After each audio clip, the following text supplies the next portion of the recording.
what are the red flags? Interviewers के लिए red flag क्या होता है? इसको तो बिल्कुल नहीं रखना। 2 months या 3 months बेसिस पे अपनी चीज़ों को या अपने लोगों को रिव्यू भी करते रहते हैं, बात भी करते रहते हैं, क्योंकि ज़ाहिर बात है सब ऑफिस एनवायरनमेंट में रिमोट लोकेशंस तो है नहीं। Tell me what are the key elements that make resume stand out? उसके साथ ये भी है कि आपने जार्गन्स बहुत ज़्यादा भी यूज़ नहीं करने हैं। ये बात फ्रेशर्स के लिए भी है और एक्सपीरियंस के लिए भी है कि अगर ATS है कहीं पे, एप्लीकेंट ट्रैकिंग सिस्टम, तो उसमें आपका जो रिज्यूमे है वो जाता है अगर उस ऑटोमेटिक प्रोसेस के अंदर, तो जार्गन्स वो खुद जो है ना सिस्टम लेके आता है और वो रेलिवेंसी विद द जॉब ही वो सिर्फ CVs पे होते हैं। मसले पहुंच जाएं तो अच्छी बात है, लेकिन मसले आपने खुद जाके पूछने होते हैं। सबसे पहली चीज़ जो है टॉप टैलेंट को अट्रैक्ट करने के लिए, that is strong employ branding. So guys, HR का बाप is right here and I'm sure आज आपको बहुत कुछ सीखने को मिलेगा, क्योंकि HR के A से लेकर Z तक मैं बहुत सारे सवाल काशिफ से करने वाली हूँ। कैसे काशिफ आप? मैं बिल्कुल ठीक ठाक, thanks for having me. Thank you for having me at Farm Evo 4 years back. Yes. So I love the place. I love the workplace. I did an internship at Farm Evo and this was like 1.5 month only. उसके बाद इन लोगों ने मुझे नहीं रखा, तो वो अब मैं बदले इंटरव्यू में निकालने वाली हूँ काशिफ से खूब सारे। बट ऑनेस्टली जो आपका HR है, the way they practice this respect, value and amount of जितने प्यार से और जितने रिस्पेक्ट से वो ट्रीट करते हैं एक न्यूबी को भी, that is exceptional. So tell me, it's been 10 years at Farm Evo and आपने बहुत जूनियर पोजीशन से स्टार्ट किया था, बहुत जूनियर नहीं बट मैनेजर लेवल पे स्टार्ट किया था, पर अगेन 10 साल में you have achieved this position of director HR. What have you learned and what have you changed at Farm Evo? अच्छा, करंट ऑर्गेनाइजेशन में अल्हम्दुलिल्लाह it's been 10 years and the company is treating me very well अल्हम्दुलिल्लाह। तो changes तो every now and then आप जब काम करते हैं तो बहुत सारी चीज़ें आती हैं, प्रोसेसेस में आप करते हैं। पर आपका कोई मंत्रा रहा होगा ना कि ये मेरा HR मंत्रा है, ये होना चाहिए हर ऑर्गेनाइजेशन में, सो दैट जो HR में बैठे हुए लोग दे शुड आल्सो लर्न। अच्छा मैम, इसमें ये बड़ी बात है ना कि हर ऑर्गेनाइजेशन में एक चीज़ तो जो कहते हैं ना कि एक चीज़ तो हर जगह जो है वो कॉमन है या होनी चाहिए, वो है कि HR का जो कनेक्ट है with people, not only with the HR department, other departments के साथ। तो वो शायद मिसिंग था यहाँ पे और उस पर सबसे पहले तो उस पर काम किया, क्योंकि एक्चुअली लोगों को जो एक एप्रीहेंशन, एक डर होता है ना HR से, वो नहीं होना चाहिए। हाँ। और वो किसी ना किसी वजह से उनके जहनों में होता है, या तो प्रीवियस एक्सपीरियंसेस की बेस पे या maybe some other reason के किसी वजह से, क्योंकि या तो HR के लोग अपने आप को इस तरह से दिखाते हैं कि यार हम बड़े रिसोर्सफुल हैं, पावरफुल हैं, ऐसा नहीं होना चाहिए, डराते ही हैं ज़्यादातर। हाँ, तो ये ऐसा होना नहीं चाहिए। तो सबसे पहले तो ये कि HR का एक फ्रेंडली नेचर होना चाहिए, ऑल्दो के किसी तो ज़्यादातर मसले आप तक पहुँच भी जाते हैं फिर हल भी हो जाते हैं, वरना अक्सर तो लोग पहुँचाते ही नहीं मसले ना। मेरा इसमें फॉर्मूला थोड़ा डिफरेंट है कि मसले पहुंच जाएं तो अच्छी बात है, लेकिन मसले आपने खुद जाके पूछने होते हैं। ओके। सो जब आप कनेक्ट डेवलप करते हैं, I interviewed Uzma, मैं इंटरप्ट करूंगी, I interviewed Uzma लास्ट में, ये this is the 4th HR interview of mine। तो Uzma said कि हमें एक डिस्टेंस रखना होता है एज एन HR, क्योंकि हमारे पास बहुत सारी कॉन्फिडेंशियल इन्फॉर्मेशन होती है। तो सवाल मेरा ये था HR से, ना दोस्ती अच्छी है ना दुश्मनी। तो उन्होंने कहा हाँ सही बात है, क्योंकि गैप रखना ऐसी ज़रूरी होता है, we have lot of confidential information, तो हम ज़्यादा मतलब ओवर फ्रेंडली भी नहीं हो सकते किसी के साथ, और बस साम दुआ तक। तो वो उनका मंत्रा था। हाँ नहीं ठीक है, देखें सारे फार्मूलाज अपनी अपनी जगह ठीक होंगे, लेकिन लोगों के साथ कनेक्ट डेवलप करने में कॉन्फिडेंशियलिटी ब्रीच कहाँ हो रही है, ये बात समझ में नहीं आ रही कि या तो वो हम क्या बातों बातों में कोई ऐसी इन्फॉर्मेशन दे देंगे। वो हमेशा प्रोफेशनलिज्म मेंटेन होना चाहिए, किसी को फेवर नहीं होना चाहिए, सबको ऑब्वियसली अनबाइस्ड तरीके से ट्रीटमेंट करनी होती है, चाहे वो परफॉर्मेंस मैनेजमेंट हो, सैलरी कंपनसेशन हो, जो भी एस्पेक्ट्स हैं एक HR लाइफ साइकिल के, एक एम्प्लॉय लाइफ साइकिल के, वो सारे होने चाहिए। ठीक है। So there is another thing which is कि जॉब मार्केट बहुत कम्पिटिटिव है, तो टॉप टैलेंट को अट्रैक्ट करने के लिए what are the right strategies? अच्छा, टॉप टैलेंट को अट्रैक्ट करना हर दौर में इट्स बीन अ चैलेंज, और चाहे वो कोई भी एरा हो, 90s हो, 2000 हो या करंट एरा हो।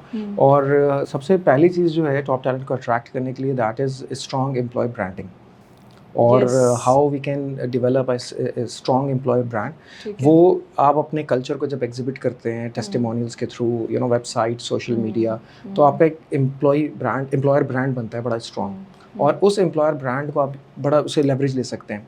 सेकंड ये कि लोगों को कंपनी के बारे में, जब हम ब्रांडिंग की बात करते हैं ना, तो पता होना चाहिए कि यहाँ पे मैं अगर आता हूँ तो मेरा करियर कहाँ पे जाएगा, where I will land up. तो मैं अगर वहाँ पे जाता हूँ और मैं अपने करियर के हवाले से थोड़ा सा मुझे परेशानी है, तो शायद मैं अट्रैक्ट कर पाऊँ लेकिन मैं रिटेन नहीं कर पाऊँ बाद में। तो इसलिए जो करियर पाथ्स हैं वो ऑर्गेनाइजेशन के बड़े क्लियर होने चाहिए और उसकी एक नॉइज़ होनी चाहिए इन टर्म्स ऑफ, जिस तरह मैंने टेस्टिमोनियल्स और ये कहा, तो पता हो कि मैं जहाँ जा रहा हूँ वहाँ पे हो। तो ये 2 चीज़ें हो गई। तीसरी चीज़ ये है कि कम्युनिकेशन बड़ी क्लियर होनी चाहिए। जब भी हम जो हमारी जॉब पोस्टिंग्स हैं उसमें बड़ी कंपेलिंग जो है वो जॉब डिस्क्रिप्शंस हमें होनी चाहिए, जॉब पोस्ट बनी हुई होनी चाहिए, ताकि लोगों को एक्चुअली पता चले कि यार मैं क्या काम करने जा रहा हूँ और मैं क्या इसके बाद मुझे क्या क्या चीज़ें मिलेंगी।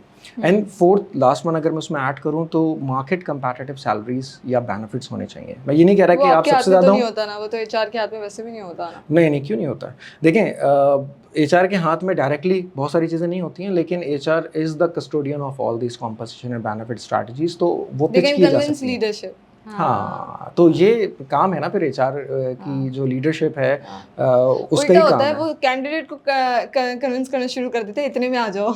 नहीं ऐसा होना नहीं चाहिए एक्चुअली। देखें बड़ी जो है ना वो कहना चाहिए कि आपको वेरिएशंस मिलेंगी पॉलिसीज़ में, अप्रोचेस में एचआर की, तो लेकिन ये है कि नॉर्मली ये होना चाहिए। और मैं 1-2 एग्जांपल्स भी शेयर करूँगा कि अगर कैंडिडेट आपसे लेट्स से एक सर्टेन अमाउंट मांग रहा है और वो हैप्पी है उस पे आने पे, लेकिन आपका अपना एक बेंचमार्क बना हुआ है कि वहाँ तक आपने उसको ऑफर करनी है, तो आप उसको वही ऑफर करें।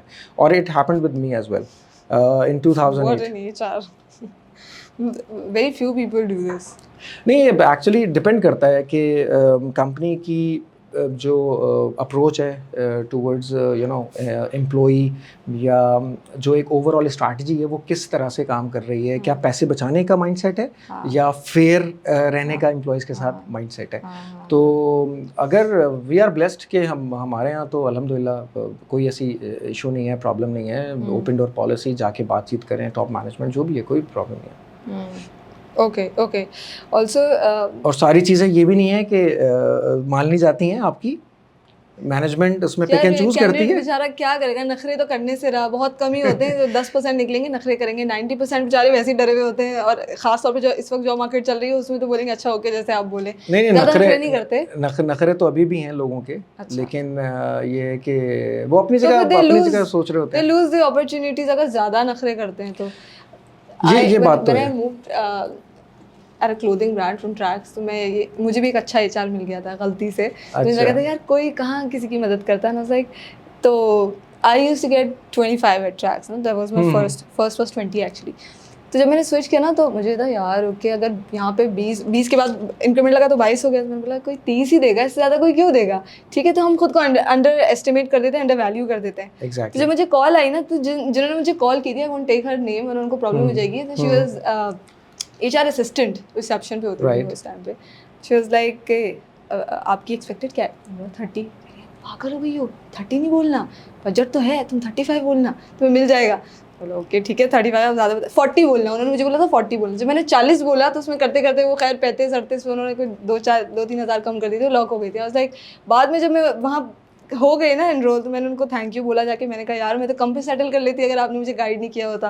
तो हमें एक्चुअली ये भी बोलना चाहिए कैंडिडेट्स को, don't underestimate yourself, you can pitch, you can throw and then see कि वो किस हद तक जो है ना अकोमोडेट कर सकते हैं उसको। नहीं कर सकते तो बता देगा एचआर। एग्जैक्टली। प्लस ये कि अगर आप किसी को एक फेयर कॉम्पनसेशन पे रखते हैं ना, तो और वो ऑब्वियसली एक प्रोसेस के थ्रू आया है, तो आप उसको फिर थोड़े अर्से तक रिटेन भी कर सकते हैं। अदरवाइज अगर आप उसको कुछ पैसे बचाने के लिए बहुत ही कम सैलरी पर रख लेंगे, तो ऑब्वियसली आजकल जिस तरह की inflation, hyper inflation we all are facing right now, तो जितने क्राइसिस हैं इकोनॉमिकली और सोशली, तो वो वहाँ से फिर मूव कर सकता है बहुत जल्दी।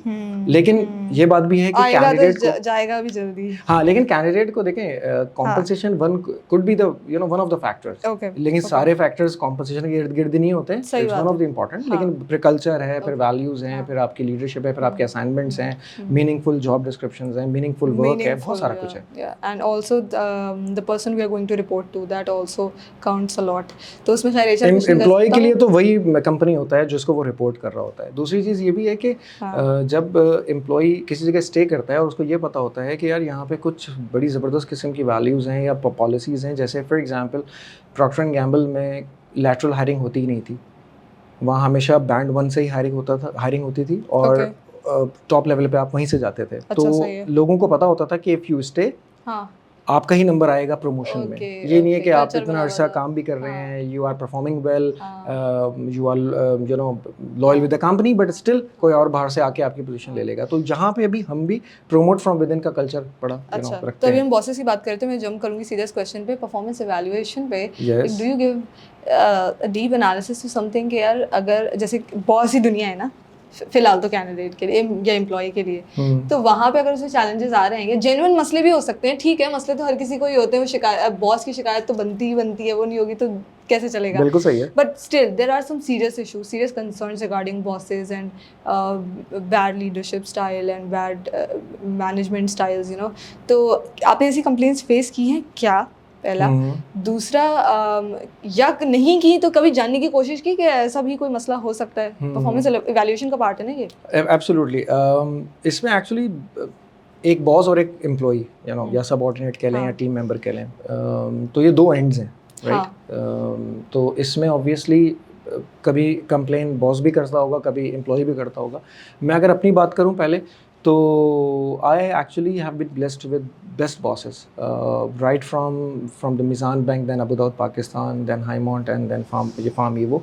तो मैं शायद ब्लेस्ड रहा हूँ अच्छे बॉसेस के साथ। लेकिन कुछ उसमें एक्चुअली, जिसको कहते हैं ना कि ताली दोनों हाथ से बजती है, लेकिन इसमें एक्चुअली ये होता है कि हर किसी का एक वर्किंग स्टाइल है काम करने का, राइट। कुछ चीज़ें बॉस अगर चाहता है कि आप क्विकली करके दें, तो लोगों का अपना स्टाइल है। लोग असल में चाहते हैं कि कुछ बॉसेस हमारे हिसाब से एडजस्ट कर लें, कुछ बॉसेस चाहते हैं कि एम्प्लॉय कर ले। तो actually it's a win win situation है। तो दोनों तरफ से ही थोड़ी सी, यू नो। तो आप कह रहे हैं एचआर रोल नहीं प्ले कर सकता इसमें? एचआर रोल इसलिए प्ले कर सकता है, इसमें बहुत अच्छा रोल प्ले कर सकता है, क्योंकि परफॉर्मेंस इवैल्यूएशन में अक्सर हमने अपने परफॉर्मेंस इवैल्यूएशन में एक यूनिक चीज़ की हुई है। अच्छा है, इस प्लेटफॉर्म से एक बात भी चली जाएगी कि एक रिवर्स इवैल्यूएशन का भी एक हमने रखा हुआ है column. It's not a 360 degree feedback, it's a reverse evaluation. और आपके जो अप्रेजल के 100 मार्क्स हैं, उसमें एक सर्टेन पोर्शन 10 मार्क्स का रिवर्स इवैल्यूएशन की सूरत में है, जिसमें आपके जो लोग आपको डायरेक्ट रिपोर्ट करते हैं, वो आपको रेट करते हैं। होता है ये? नहीं होता है। और फार्म ईवो में होता है? हमने पढ़े ऐसे कोई फॉर्म्स? नहीं, रेयरली ऐसा होता है कि उसमें कोई प्रॉब्लम नज़र आ रही है या कुछ हो रहा है, लेकिन कुछ जगहों पे हमने काउंसलिंग भी की है। ऐसा नहीं है कि सारी चीज़ें बहुत अच्छी अच्छी ही होती हैं। कुछ मैनेजर्स हैं जिनको थोड़ा समझाना पड़ता है, कुछ एम्प्लॉयज़ को समझाना पड़ता है। तो ऐसा नहीं है कि सिर्फ बॉसेस ही ख़राब फेस किए होंगे, तो दोनों तरफ से ही होता है। लेकिन ये है कि एक सर्टेन लेवल पे आके मैनेजर जो है काफ़ी मैच्योर हो जाते हैं, तो वहाँ कंप्लेन लेवल जो है ना, थोड़ा सा वहाँ की साइड पे कम होता है, एम्प्लॉय की साइड पे ज़्यादा होता है। और आजकल ज़्यादा जो इश्यूज आ रहे हैं, वो एम्प्लॉय के जो है वो लैक ऑफ इंटरेस्ट या you know lack of professionalism के भी आ रहे हैं। अब वो जेन ज़ी पे बात करेंगे आहिस्ता आहिस्ता आगे। यार आप मसले नहीं बता रहे, मैं पूछ रही होंगे मैनेजर्स के मसले आपको मिले होंगे, या आपने काउंसलिंग जो की है, सो काउंसलिंग किस बेसिस पे की है? देखिए, अगर मैनेजर्स के कुछ प्रॉब्लम्स इश्यूज सामने आ रहे हैं, तो मैनेजर्स को भी बुला के समझाया जाता है, बताया जाता है। ज़्यादातर ये इश्यूज पता है कि जब से ये मैनेजर बने हैं या इनकी रिपोर्टिंग में कुछ लोग आए हैं, तो इनका काम करने का स्टाइल चेंज हो गया है। और तो ये कुछ प्रॉब्लम्स आती हैं न्यूली प्रमोटेड मैनेजर्स के साथ, क्योंकि एक सर्टेन टाइम के बाद लोगों को टीम की मैनेजमेंट आ जाती है। एक भी साइंस है ना, तो उस पे फिर हमने ऑब्वियसली L&D के थ्रू, लर्निंग एंड डेवलपमेंट के थ्रू उनकी एक पूरी जो है ना एक ट्रांसफॉर्मेशन जर्नी प्लान की हुई होती है। सो काशिफ मसाले से बचते चले जा रहे हैं, और मैं अगला सवाल फिर फेंकूंगी कॉर्पोरेट पॉलिटिक्स का। कॉर्पोरेट पॉलिटिक्स आप बोलेंगे कि मैंने फेस नहीं की, मुझे एनवायरनमेंट अच्छा मिला है, but you as an HR must have seen the cases, no ऐसे केसेस भी तो आते ही होंगे ना। आप कह रहे हैं कि मैं खुद जाके, इससे पहले कि कोई मुझे अप्रोच करे मसलों के साथ में, मैं खुद मसले ढूंढूंगा, ना will identify as a good HR। So have you faced any such मसलास? कॉर्पोरेट पॉलिटिक्स की जो डेफिनेशन है वो बड़ी वास्ट है, राइट। और जो इत्तेफाक से एक ज़हन में बात याद आई कि हमने एक कोर्स लम्स में जाके अटेंड किया था सीनियर लीडरशिप का। तो उसमें एक सेगमेंट था how to handle office politics. और क्योंकि ये टर्मिनोलॉजीज़ जो हैं ये हमने बाहर से एक्वायर की हुई हैं, फ्रॉम अमेरिका, कनाडा, यूरोप, तो वहाँ पे जो है ना ये ऑफिस पॉलिटिक्स और ये सारी चीज़ें बड़ी कॉमन होती हैं। अब पाकिस्तान में देखें जहाँ पे बहुत बड़े बड़े सेटअप्स हैं ना, चाहे वो बैंकिंग का कोई बहुत बड़ा सेटअप हो, थाउजेंड्स ऑफ एम्प्लॉइज़ काम कर रहे हैं, 10,000, 5,000, 12,000, वहाँ पे शायद लॉबी सिस्टम ये ज़्यादातर एग्जिस्ट करता हो। ऑर्गेनाइजेशंस में जहाँ पे हम जो मिड साइज ऑर्गेनाइजेशंस की बात करें, वहाँ पे भी ये चीज़ कहीं ना कहीं होती होगी, लेकिन आई थिंक मैंने तो कभी इस तरह से फेस नहीं किया है ऐसी चीज़ों को। उसमें शायद ये होता होगा कि फेवरेटिज्म और ये सारी कुछ कंप्लेंट्स, और वो कुछ कंप्लेंट्स तो हर जगह, चाहे आप 10 लोगों के ऑफिस में भी काम करें तो आ जाएगा कि यार मुझे प्रमोट नहीं किया और हमको प्रमोट कर दिया है। Tell me, what are the key elements that make resume stand out? For a freshie or someone who's Let's talk about freshie a bit of first. experience, हाँ? Let's talk about freshie first. सबसे पहले तो देखें, उनको ये समझना चाहिए, कोई भी जो फ्रेश बिल्कुल अप्लाई करना चाह रहा है कहीं पे, तो रेज्यूमे बनाते हुए जो चीज़ लिखें उसका उनको पता होना चाहिए। ओके। नॉर्मली मैं आपको बताता हूँ कि अगर मैं किसी बिल्कुल फ्रेश कैंडिडेट को इंटरव्यू करता हूँ और मैं उनसे कहता हूँ कि यार अपने नाम के बाद अपना एक ऑब्जेक्टिव लिखा हुआ है, अगर आप मुझे सिर्फ अपना ऑब्जेक्टिव भी पढ़ के बता दो बगैर देखे, तो समझें आपकी जो है वो एम्प्लॉयमेंट पक्की हो गई है। कोई नहीं बता पाता यार, मैं भी नहीं बता सकती हूँ तो लिखा हुआ क्यों है? मेमोराइज तो नहीं करते ना ऑब्जेक्ट। चलें उसका करेक्ट्स बता दें। हाँ, ये बता सकते। करेक्ट्स बता दें, वर्ड टू वर्ड, और 2 लाइनें तो लिखी हुई हैं सिर्फ। और कहीं से कॉपी पेस्ट ही क्यों किया, गूगल से देखा होगा, कहीं ना कहीं से यही होता है ना। आजकल चैट जीपीटी से लोग देख लेते हैं। लेकिन प्रॉब्लम ये नहीं है, प्रॉब्लम ये है कि पता होना चाहिए मैंने क्या लिखा है। ये जस्ट एन एग्जांपल है। मतलब आप जो अपना इंट्रो दे रहे हैं उसका एसेंस भी अगर आपको पता है, like why have you written this, rather than अच्छा वो वैसे कॉपी भी नहीं करना चाहिए। You can pick the terms मोटी और फिर थोड़ा सा उसको डिफरेंट करके स्टैंड आउट करने में देखें, सबसे पहले तो ये पता होना चाहिए कि आप क्या लिख रहे हैं, आप उसको जस्टिफाई कर सकें, बैक कर सकें। अक्सर जो है ना फ्रेश कैंडिडेट ये भी पूछते हैं कि हम एक्सपीरियंस अगर इंटर्नशिप का कहीं है तो पहले लिखें, एजुकेशन पहले लिखें या वो पहले लिखें। तो मैं उनको ये कहता हूँ कि जो आपकी अभी सीवी में सबसे प्रोमिनेंट चीज़ है उसको सबसे पहले लिखें। अगर आप क्योंकि फ्रेश स्टार्ट कर रहे हैं एंट्री लेवल पोजीशन पे, तो आप एजुकेशन को हाईलाइट करें। लेकिन once you have like 3, 4, 5 years experience, then आप मुझे लगता है कि फ्रेशर से ज़्यादा जो थोड़े बहुत 2-3 साल का 4 साल का एक्सपीरियंस हो जाता है ना, जिनको उनकी जो सीवीज होती हैं वो ज़्यादा अच्छे से बनी होनी चाहिए। क्योंकि एक फ्रेशर के लिए तो आप इंस्टीट्यूट ही देखते हैं ना, और क्या देखेंगे, एक्सपीरियंस ही नहीं है, या इंटर्नशिप देख लिया या इंस्टीट्यूट देख लिया कहाँ से पढ़ा हुआ है, उसी बेसिस पे आप कर रहे होते हैं। लेकिन एक बड़ा इंपॉर्टेंट सवाल एक और मुझसे हुआ था, मिज़ान बैंक में मैं इंटरव्यू देने गया 2007, बिल्कुल स्टार्ट 16 साल पहले की बात है।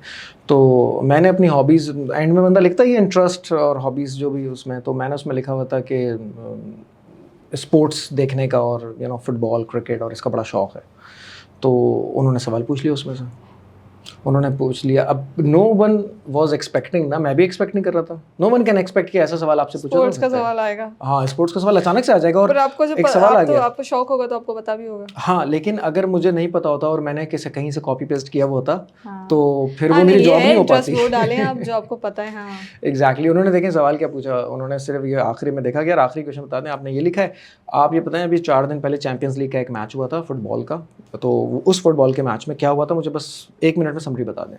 तो अगर किसी को नहीं पता होगा या इंटरेस्ट ही नहीं होगा, उसने कहीं से कॉपी पेस्ट कर लिया होगा तो नहीं बता सका होगा।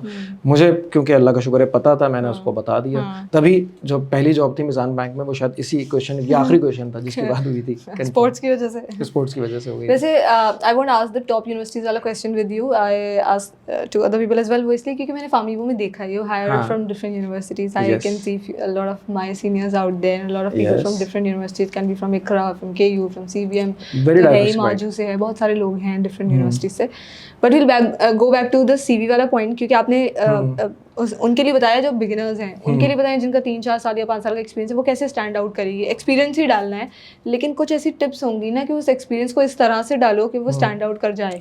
अच्छा, उसमें 2-3 चीज़ें, एक तो सीक्वेंसिंग बड़ी इंपॉर्टेंट है, ओके, और डेट्स बड़े इंपॉर्टेंट हैं। तो वो जो तो रीसेंट वाला केस ही होगा ना कि जो रीसेंट है वो ऊपर है वो। हाँ, लेकिन उसमें भी लोग जो है ना डेट्स को काफ़ी ओवरलैप गलती से कर जाते हैं, क्योंकि अगर आप इतना ज़्यादा जो है ना वो डिटेल ओरिएंटेशन में नहीं जा रहे हैं अपने ही सीवी के बारे में, तो देन फिर आप किसी भी जगह से पकड़े जा सकते हैं। तो पहला तो ये बेसिक रूल है कि यार आपका CV इन ऑर्डर होना चाहिए और सही बिल्कुल लिखा होना चाहिए। अगर आपके कहीं गैप्स भी हैं तो आप उसको बताएं कि यार ये इस टाइम पे मैंने नहीं किया, मैं कोई सर्टिफिकेशन कर रहा था या कर रही थी या जो भी था।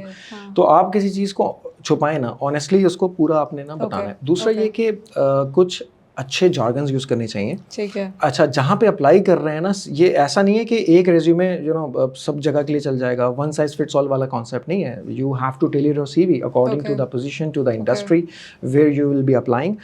अच्छा, दूसरा इसके साथ ये भी है कि आपने जार्गन्स बहुत ज़्यादा भी यूज़ नहीं करने हैं, राइट? अच्छा, अब कुछ जगहों पे ये बात फ्रेशर्स के लिए भी है और एक्सपीरियंस के लिए भी है कि अगर ATS है कहीं पे, एप्लीकेंट ट्रैकिंग सिस्टम, तो उसमें आपका जो रेज्यूमे है वो जाता है अगर उस ऑटोमेटिक प्रोसेस के अंदर, तो जार्गन्स वो खुद जो है ना सिस्टम लेके आता है। और वो रेलिवेंसी विद द जॉब ही वो सिर्फ CVs पिक होते हैं आपके। तो अगर 200 लोगों ने अप्लाई किया है और सिर्फ 10 को उन्होंने इंटरव्यू के लिए बुलाना है, तो जिन जिन CV में वो बातें लिखी होंगी जो ATS ने पिक करनी है, तो वही CV सिर्फ शॉर्टलिस्ट होंगे। तो अब वो वाला दौर तो नहीं है कि आप और मैं 500 CVs बैठ के देखेंगे। तो ATS आजकल काफ़ी कंपनीज में होते हैं, सिस्टम्स बिल्ट इन है, मल्टीनेशनल्स में होते हैं, वहाँ पे वो CV इन प्रोसेस होता है, मतलब जाता है उस प्रोसेस में, तो पता चल जाता है 2 मिनट के अंदर कि इस कैंडिडेट ने क्या लिखा हुआ है। तो ये टेलर करना अपने CV को according to industry. So how will the tailor specifically, जो फॉर एग्जांपल अगर जॉब ऐड है तो उसमें जो उन्होंने डिमांड की हुई है, जो डिस्क्रिप्शन डाली हुई है, you have to read those terminologies of course,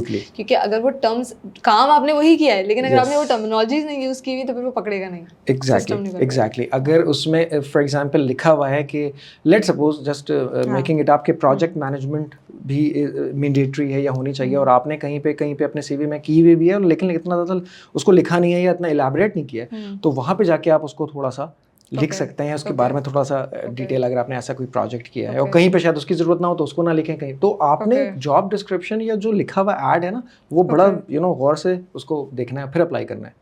okay, so we'll move towards the interviews then. अभी आपने CV के बारे में बताया, इंटरव्यूज में आपने क्या क्या गलतियां देखी कैंडिडेट्स की, ये फंड मार रहे होते हैं? देखें, बहुत सारे एरियाज़ हैं जिनको देखा जा सकता है या देखना चाहिए। सबसे पहले तो अपने इंटरव्यू को लोगों को सीरियस लेना चाहिए। सीरियस मींस कि देखें, आप एक एम्प्लॉयमेंट के लिए जा रहे हैं और आपको ना, ये बड़ी बेसिक सी चीज़ें कर रहा हूँ, लेकिन ये है कि ये एक सबके लिए गाइडलाइन होनी चाहिए। और इवन कि आपको रास्ता नहीं पता, आपको ऑफिस नहीं पता, आपको टाइमिंग नहीं पता, आप देर से पहुँच रहे हैं, अगर आप देर से भी पहुँच रहे हैं कोई इशू नहीं है, आप फ़ोन करके बता दें कि मुझे 10 से 15 मिनट जो है ना देर हो जाएगी, कोई बात नहीं है। तो अब देखिए ना, अच्छी कंपनीज में या कहीं पे भी आपके जो एक्सपीरियंस होते हैं ना, वो जहन में हमेशा बैठ जाते हैं। ये तो लेट आया था। मुझे याद है कि जब मेरा प्रॉक्टर एंड गैम्बल में इंटरव्यू था ना, तो वहाँ पे जब वो जो उनका एक सिस्टमैटिक टेस्ट होता है, CBT कंप्यूटर बेस्ड टेस्ट होता है, तो वहाँ पे जब मैं गया तो उन्होंने थोड़ा सा वेट करा दिया 10-15 मिनट, और उसके बाद उन लोगों ने इतना अपोलोजाइज किया। अच्छा, यस, तो मेरे लिए बड़ा ओवरवेलमिंग था 15 मिनट वेट कराने के लिए, सिर्फ 15 मिनट, 10 से 15 मिनट। वो कोई उनका सिस्टम का इशू था या जो भी था, तो उन्होंने कहा नहीं अभी बस हो जाएगा, ये हो जाएगा, जब तक आप कॉफ़ी पी लें और ये थोड़ी देर में आपको यहाँ बिठा देते हैं। और यार वो इतना ज़्यादा, मतलब आपको ऐसा प्रोटोकॉल मिल रहा है, तो आप कंपनी में जाने से पहले आप दुआ कर रहे होते हैं कि आप इस कंपनी में चले जाएँ। तो एक तो ये चीज़ हो गई कि लोग अपने इंटरव्यू को सीरियस लें। दूसरा ये कि आपने जो है अटायर का बड़ा ख्याल रखना होता है कि आपने क्या पहन के किसी के सामने जाना है। तो ऐसा नहीं है कि आप कोई भी कलर के, अच्छा कैंडिडेट्स देखें, जो मैंने कहा ना, कम्युनिकेशन इज़ वेरी इंपॉर्टेंट।